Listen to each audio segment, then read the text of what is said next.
Hello, my name is Yudi and this is the Yudi Factor. Well, I'm sure you're surprised that we have all this in front of me. How many times have you gone out for dinner, for lunch, and then you have all kinds of forks, all kinds of knives, all kinds of plates, and you're confused on which one to use first? And then you sit down there and you start biting your fingers. Well, today we'll be empowering you with information on dining etiquette. And I have the experts who will be empowering us with that information. And because you know that on the Yudi Factor, that's what we know how to do best, empowering you with information. Don't go anywhere. I'll be right back.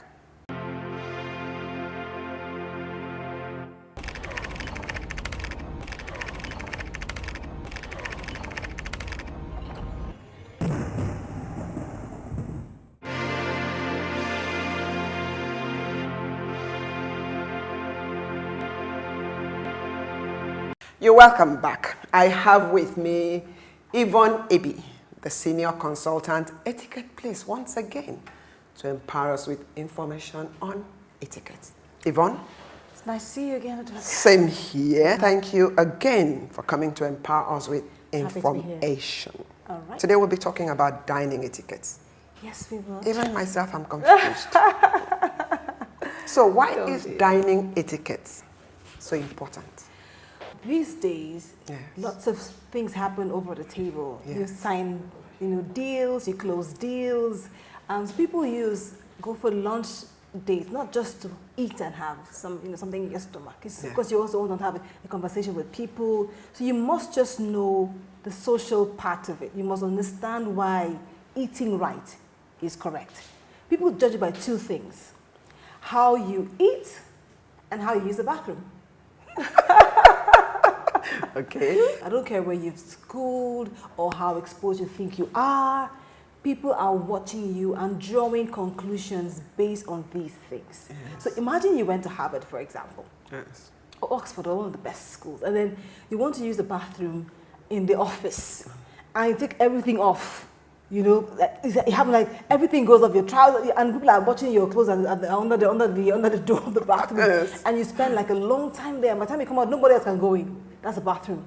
Then people are also watching how you eat. So it happened to someone who had a UN offer, and he was competent, he was good, he had the skills, he passed the regular test.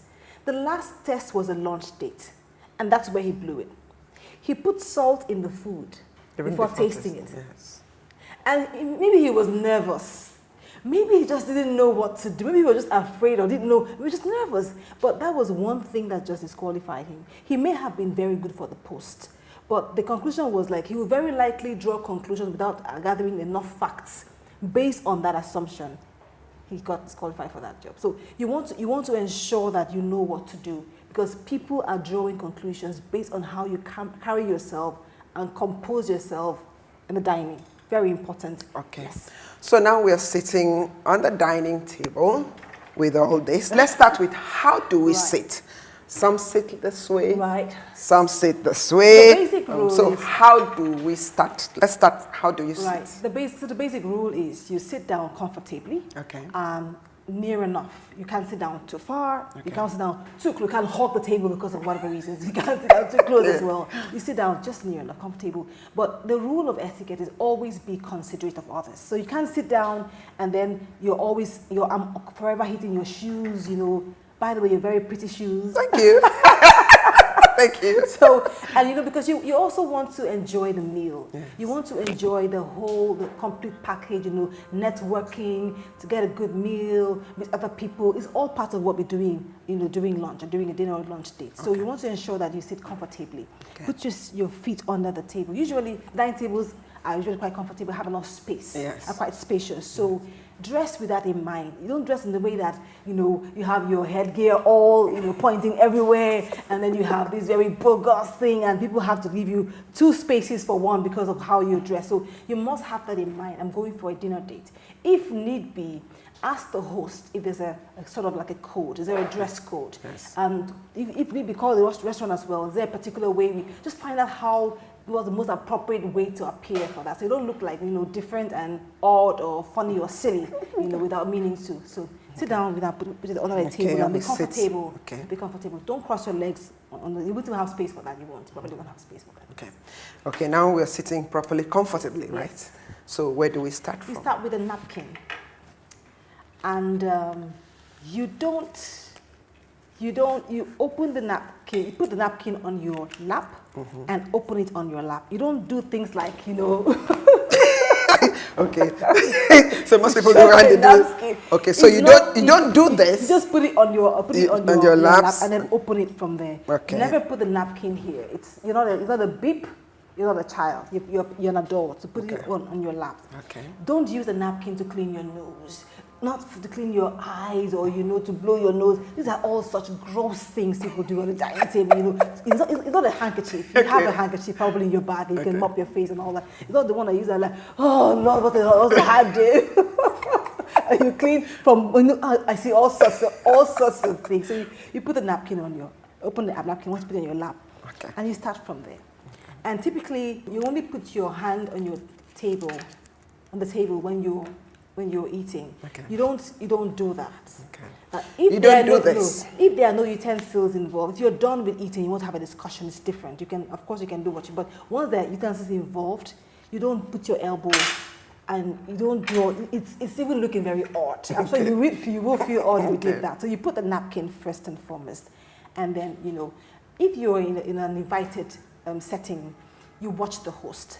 You give the guest of honor the preferred seat. And the host sits next to the guest of honor, usually on the right of the guest of honor. And then you must pay attention. If you're eating by yourself, you're fine. You can do, there are a few rules that you can actually, go without. But if you're eating with other people, you've got to be observant.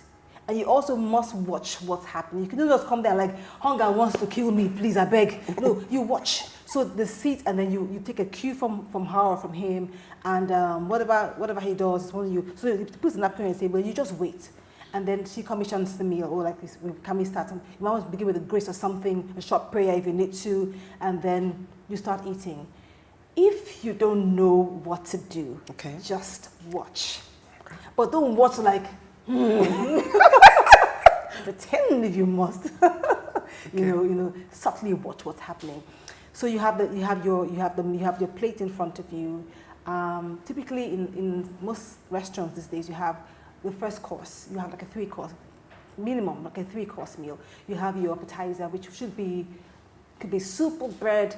You could also be pepper soup. Recently, you can have your chicken or your goat meat, whatever it is. If you want to go for a lunch date, eat at home if you're not sure how to behave. So you're not overwhelmed by hunger or something, and then you embarrass yourself, because there's a saying, the world is your oyster. Don't use the wrong fork. Hold that thought. Don't go anywhere. We'll be right back.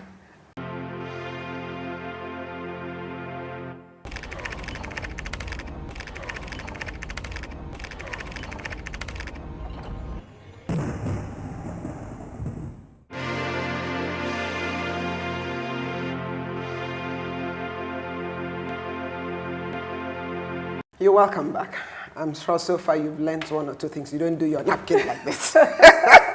You're welcome back. Right. Okay, now. So so that's how the bread you're using with the soup.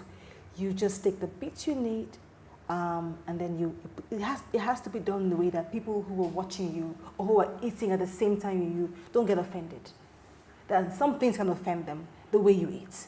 If you eat noisily, fancy if you're eating and someone goes, or scraping the plate. Or you're taking your soup and you're... Manners!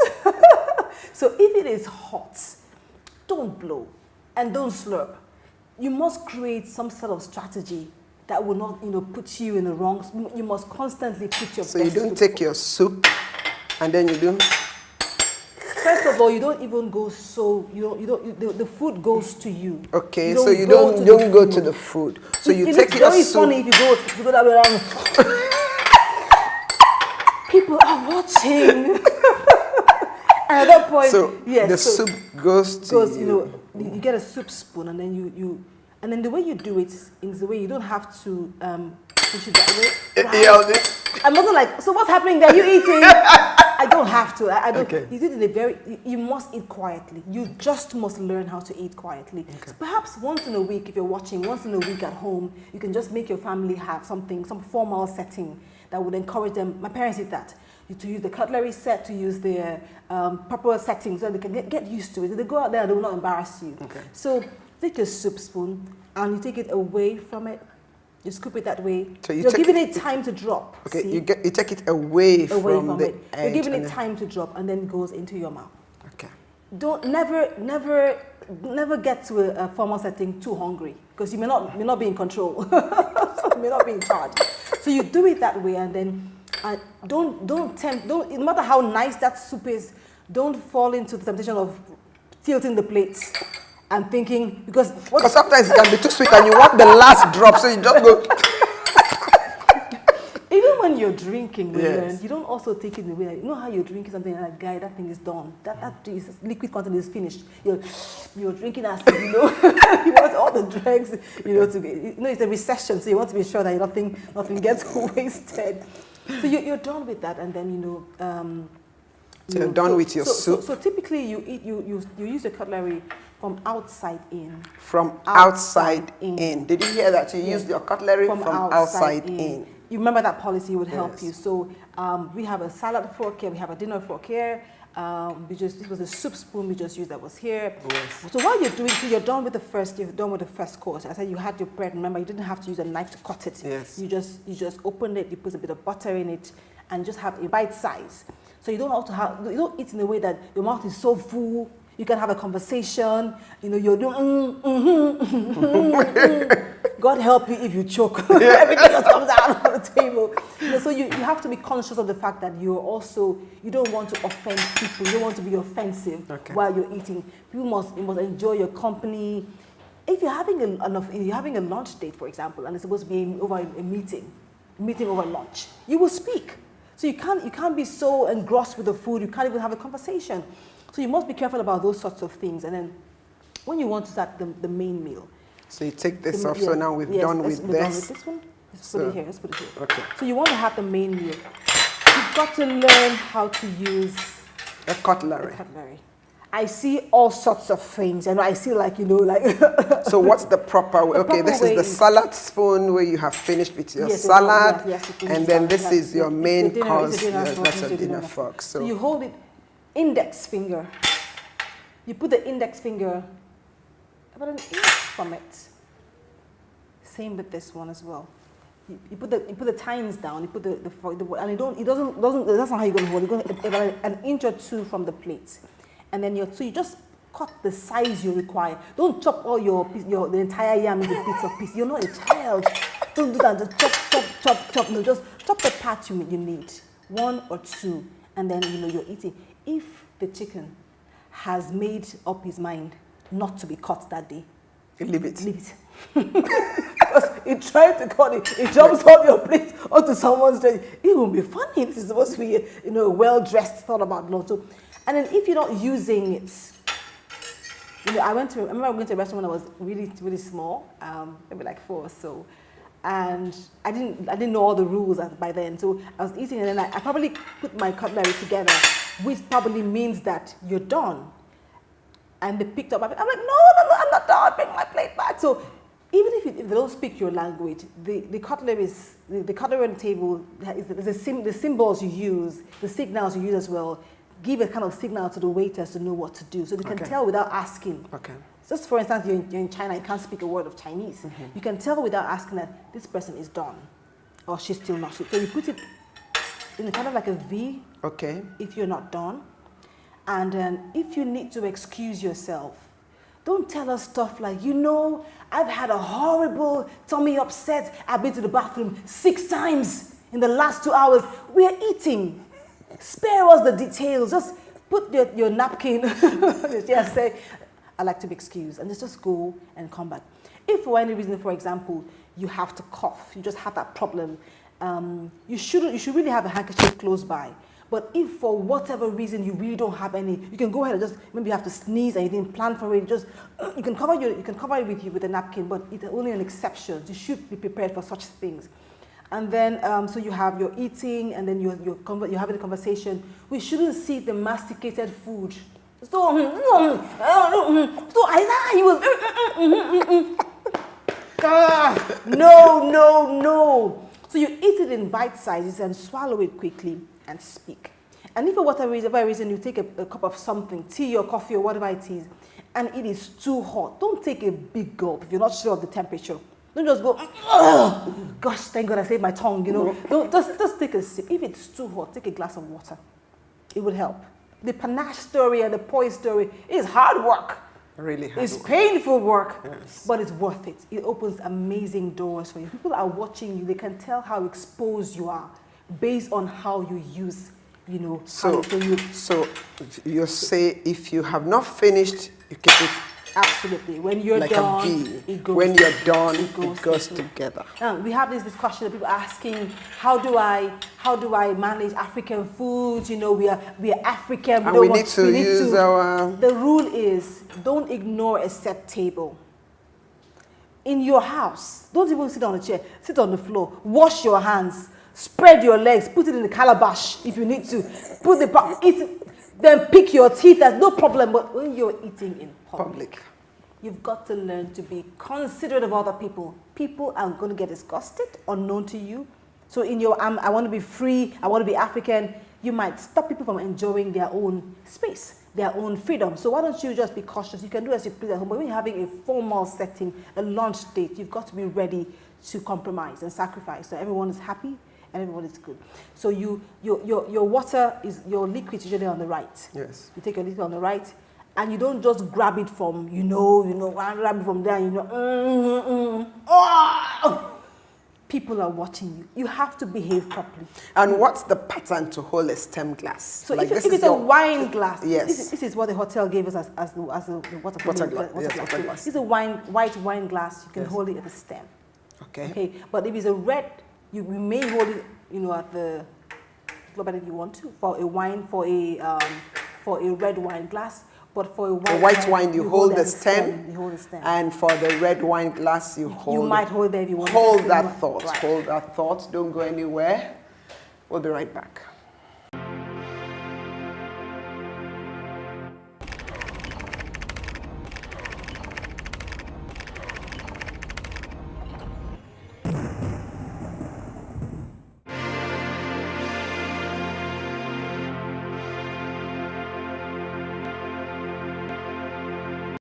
Hello, you're welcome back. Right.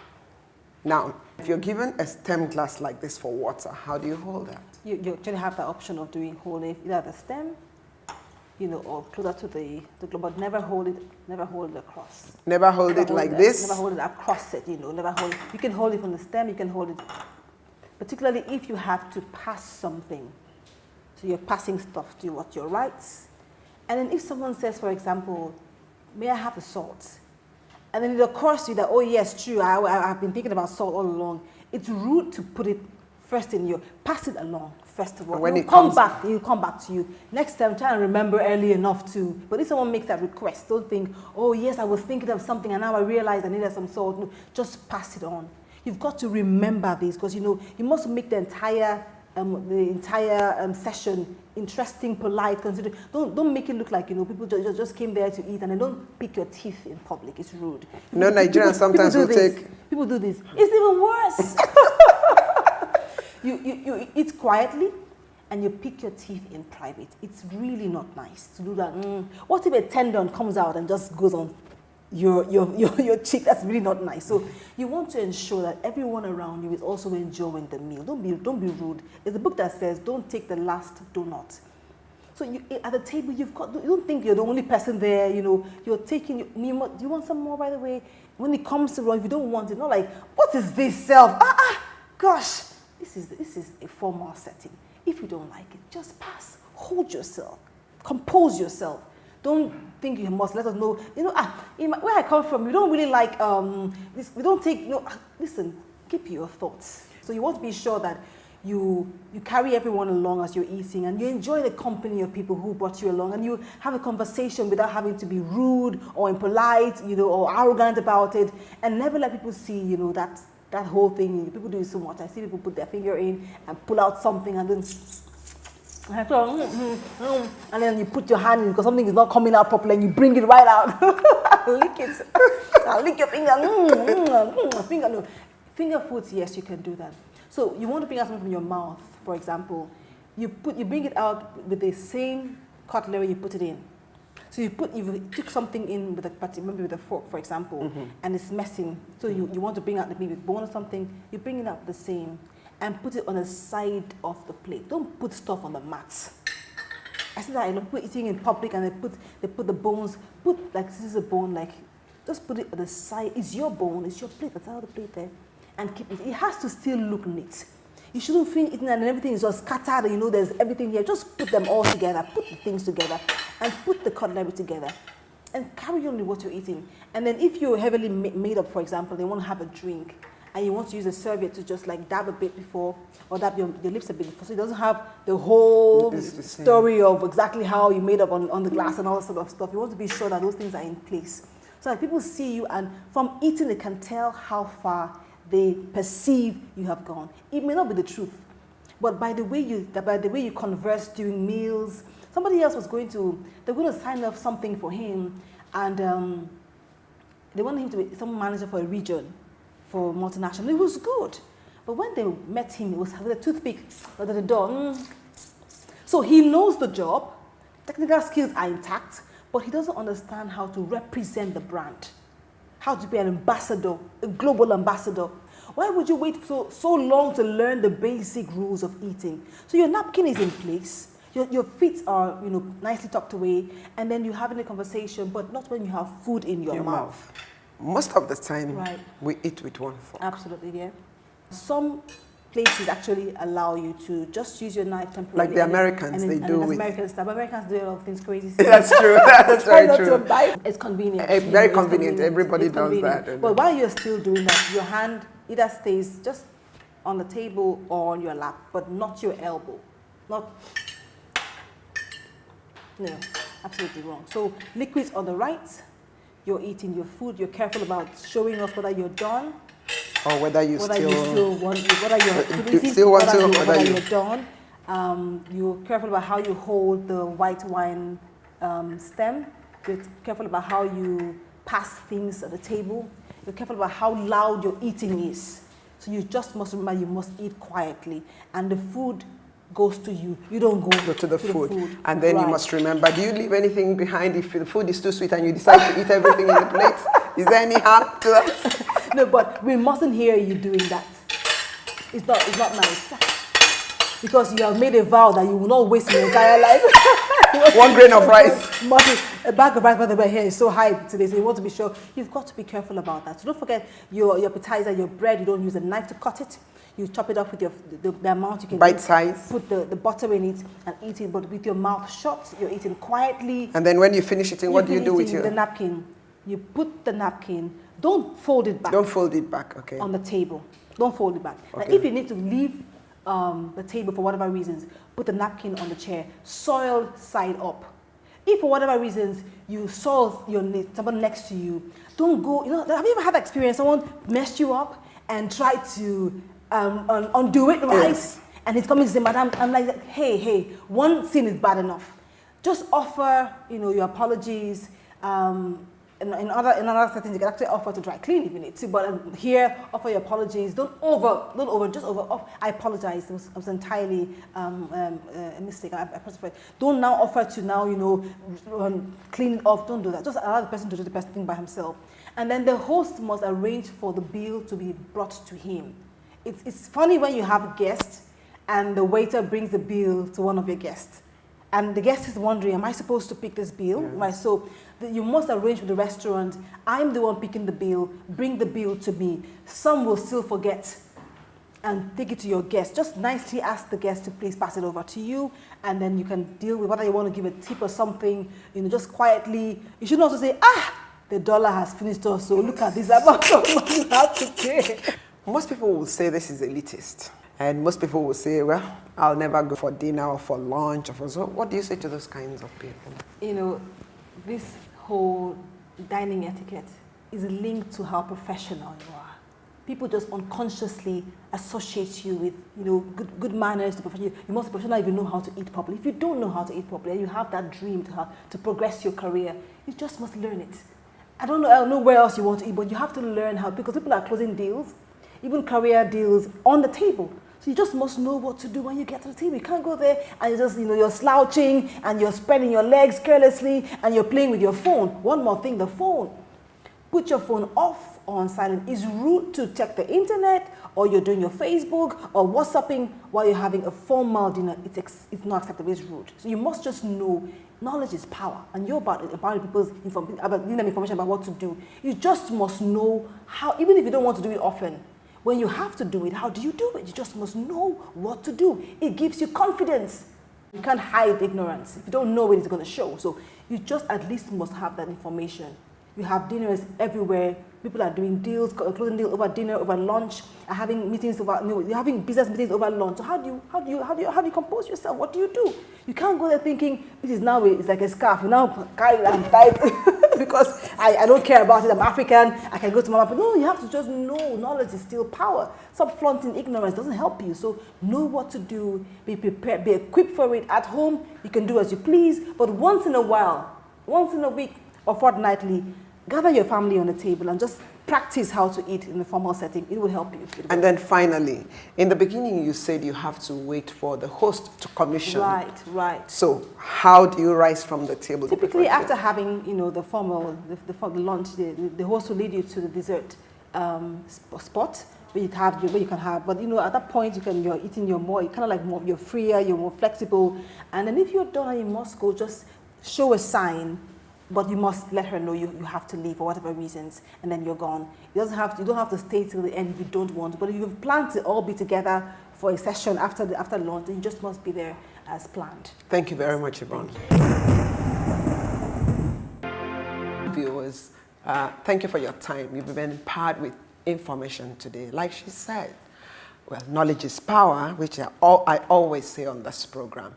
Even if you haven't gone for dinner yet or lunch yet, just have this knowledge, because you never know. You never know. Yeah. And thank you for your time, and try to put into practice what you have learnt here today. Until I come your way another time, my name is Yudi, and this is my factor. Goodbye and God bless.